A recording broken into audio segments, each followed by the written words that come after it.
And in your case, ganun yung nakikita natin sa inyo kasi parang hirap na hirap kayo na makipag-communicate dito sa person na to. And parang isang tanong, isang sagot. Parang ganun. Parang yes, yes, no. Kung pwede lang multiple choice yung ibigay nyo sa kanila, A, B, C, D, parang ganun lang yung isasagot nila kapag tinanong nyo sila or kinausap nyo.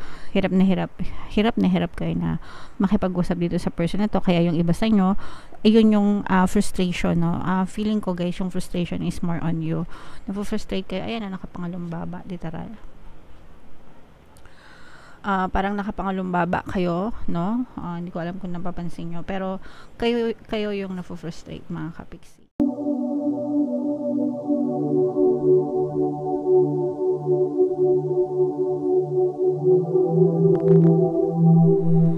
Hello guys, hello Gemini, welcome back to Pinoy Pixie Tarot. Ang pamagat ng ating episode for tonight is feelings reading.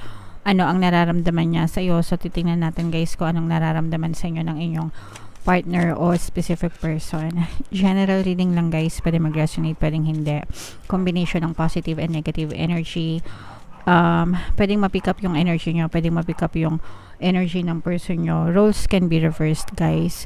And kung hindi kayo naka-resonate dito, pwede nyo panoorin yung video ng zodiac sign ng person nyo. Baka nandun yung energy nyo, mga kapiksi. Alright? So, ito yung mga iniisip ng person mo. Ito yung mga gusto niyang sabihin sa'yo or hindi niya gustong sabihin. Pero ito yung mga nakapaloob sa isipan ng person mo, mga kapiksi. I wish I could share my good news with you. For some of you guys, pwedeng LDR kayo nitong person mo or pwedeng hiwalay na kayo, pwedeng no contact, ganyan. Kasi gusto niyang i-share sa'yo yung good news niya, yung nararamdaman niya. Pero parang napipigilan siya, mga kapiksi. Pwede rin naman na baka hindi pa kayo in a relationship nitong person na to, no? Baka ini-stalk ka pa lang or ina-admire ka, ganyan. Or for some of you naman guys, pwedeng in a relationship kayo nitong person na to, pero baka hindi kayo nag-uusap, baka hindi siya open sa'yo. Pwede naman na okay kayo pero hindi siya open. May mga ganun kasi guys, no, na hindi lahat sinasabi, nasa isip lang, pero hindi namumutawi ng bibig, ganyan, okay? Pero gusto niyang sabihin, but for some reason, pwedeng sinasarili na lang niya, mga kapiksi. I know exactly what I was doing, so kung ano man yung ginagawa niya, parang hindi niya pinagsisisihan yun, whether positive or negative yung ginagawa niya, or kung para sa sarili niya, ganyan. Maybe this person is prioritizing yung mga goals niya sa buhay, mga kapiksi, okay? So, yan yung mga nakapaloob na damdamin or iniisip ng person nyo na pwedeng hindi niya masabi sa'yo or ayaw niyang sabihin. Kinikim-kim niya lang, mga kapiksi. Alright? So, comment down below guys if feeling nyo naka-resonate kayo dyan. Dito sa deck na to, mga kapiksi, titingnan naman natin yung mga emosyon, no? Sa relationship. So, pwedeng nararamdaman nyo, pwedeng nararamdaman ng person nyo, pwedeng nararamdaman nyo parehas, okay? So, shuffle natin to guys. Habang sinashuffle ko to, naka-flash sa screen yung ating email coaching. Manifest your desires using the law of attraction. If meron kayong mga gustong i-manifest, pwedeng love and relationship, pwedeng money or career, mga kapiksi, pwede kayong magpabook ng email coaching session with me. So, mag-send lang kayo ng email sa pinoypixietaro@gmail.com. Alright. So, ito mga kapiksi, no? This is both positive and negative. Mayroong receptive and excited na energy. So, yung iba sa inyo parang very well ka. Yung iba sa inyo guys, parang feeling ko nag-aantay lang kayo sa person nyo, no? Nag-aantay kayo na mag-open up siya, nag-aantay kayo na i-welcome nyo sila sa buhay nyo, nag-aantay kayo na maging ready siya, na i-share itong mga thoughts and feelings niya. You are patiently waiting for this person. Welcome kayo. Kumbaga parang wini-welcome nyo sila. And inaantay nyo lang sila na talagang mag-open up, no? Kagaya nga ng sabi ko, yung iba sa inyo parang baka tahimik lang yung person nyo, not someone na mahilig mag-share ng kanilang thoughts and feelings, sinasarili yung lahat, not expressive. May mga ganun talagang tao guys, especially mga introverts. mga introverts na kagaya ko. Parang they have their own world na hindi sila masyadong ma-share, mga kapiksi. Alright? Pero kayo, parang inaantay nyo lang, patiently waiting for them. And at the same time, nafo-frustrate din, no? Kasi parang, kailan ba mag-open up sa akin? Kailan ba niya sasabihin sa akin mga nararamdaman niya? Kailan niya ba, kailan niya ba sasabihin yung mga totoong naiisip niya, ganyan-ganyan. So, parang excited kayo, at the same time, frustrated. Kasi parang, yes, patiently waiting, pero nafo-frustrate pag walang action, pag walang movement sa inyong person. Kapag hindi kayo kinakausap or not communicating with you, ganyan, nagkakaroon ng frustration din sa side nyo, mga kapiksi. Alright? Pwedeng na po frustrate din yung person mo dahil sa mga nangyayari sa buhay niya, personal, and hindi niya sinishare sa'yo. Kumbaga parang ayaw niya din i-share sa'yo kasi syempre, sino ba naman may gusto na mag-share ng negative, diba? Unless reklamador ka at hobby mo na mag-share ng negative, diba? So, yeah. Alright, so comment down below, mga kapiksi, if feeling nyo nakaresonate kayo dyan sa mga messages na yan. Ngayon naman, guys, titingnan natin yung nararamdaman ng person nyo gamit itong deck na to. So, i-shuffle ko to, hanapin ko yung energy ng feelings at saka yung energy ng Gemini. Habang sinashuffle ko to, mga kapiksi, panoorin nyo muna tong video natin regarding sa ating paano mag-manifest ng abundance video course. Kapiksi, sawa ka na ba sa mga struggles at hirap sa buhay mo? Masipag ka ba at masikap sa buhay ngunit hindi ka pa rin umaasenso? Ilang beses ka na bang nag-attempt magnegosyo at mag-invest pero palagi ka pa rin nalulugi? Sa pagkakataon na ito ay maaaring may subconscious beliefs ka na nagiging balakid sa iyong pag-unlad at pagyaman. Introducing, paano mag-manifest ng abundance video course.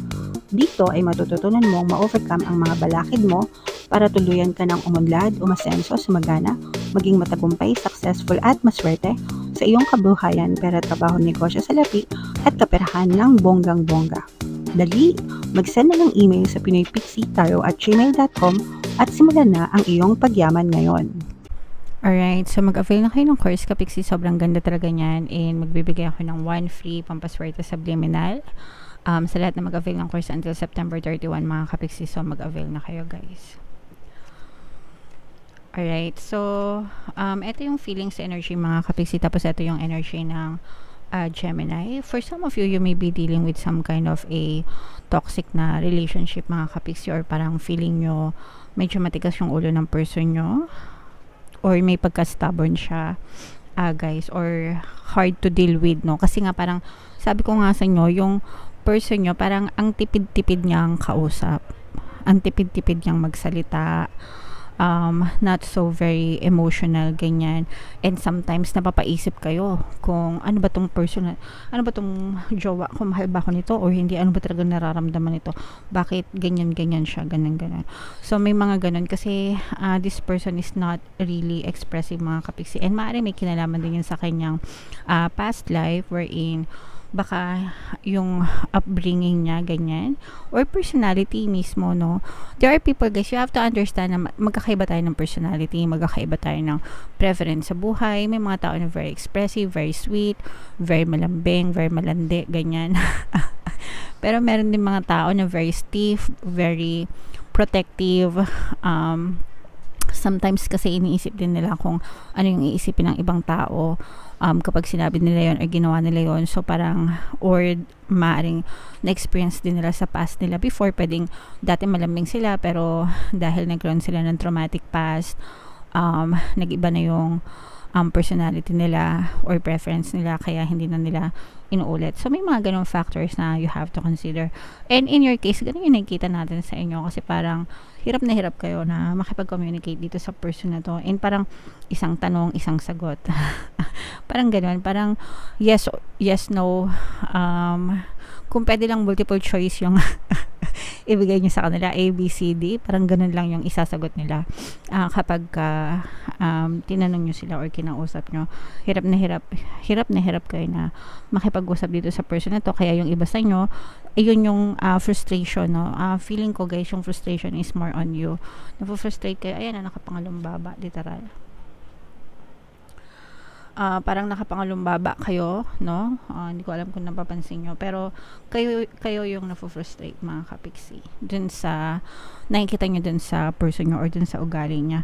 Pero you have to understand guys na itong person mo, na-appreciate ka niya and mahal na mahal ka ng person mo, pero maaring hindi niya alam kung paano i-express sa inyo, kapiksi. Okay, so may kulang, may disconnect, guys, pero pwede naman magbago yan, and pwede rin kausapin nyo ng maayos. Syempre, iset nyo yung expectations nyo, itanungin mo yung expectations nila, or pwede mo rin tanungin sa kanila ba't sila ganun, ganyan, pero kailangan nyo rin intindihin na hindi naman yan basta-basta magbabago, mga kapiksi, unless magbago yung perception nyo sa kanila. So, pwede nyo pakinggan yung mga pampaswerte subliminals natin, relationship subliminals. Yung pinaka-the best na subliminals dito guys is yung pampasweet, pampamahal, no? Kasi yung pampamahal na subliminal, as in i-express talaga sa'yo ng person mo na mahal ka niya, ipaparamdam niya sa'yo na importante ka, magiging sweet siya, malambing, aalagaan ka niya, mga ganon. So, kung gusto mo magbago tong person mo and maging a little bit expressive sa'yo, pwede mong pakinggan guys yung pampamahal subliminal. Nandiyan na ngayon sa ating YouTube channel para maramdaman mo yung sweetness ng person mo. Yung iba sa nyo guys, parang dumidistansya din itong person mo kasi parang, lalo na kung, let's say for example, hindi pa kayo masyadong committed sa relationship, parang mag-boyfriend, girlfriend pa lang, parang hindi, meron tong option na lumipad, ganyan. Parang maghanap, hindi naman sa maghanap, pero parang ayaw magpatali kahit na mahal ka nila, kahit na may feeling sila sa inyo, mga kapiksi. I'm sensing na this person is dealing with something inside him, no?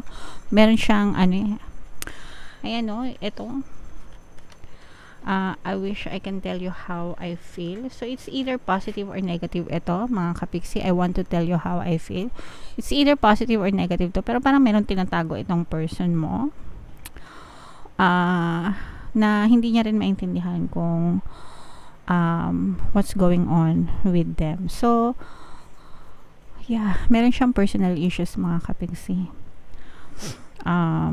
Yeah, pero nakikita naman natin na pagdating naman dun sa relationship nyo, there's a lot of love, there's a lot of abundance. Actually, blessed yung relationship nyo. Ayan, no, talagang maliwanag yung sinag ng araw. Ibig sabihin, crystal clear na mahal ka ng person mo, no doubt mahal ka ng person mo,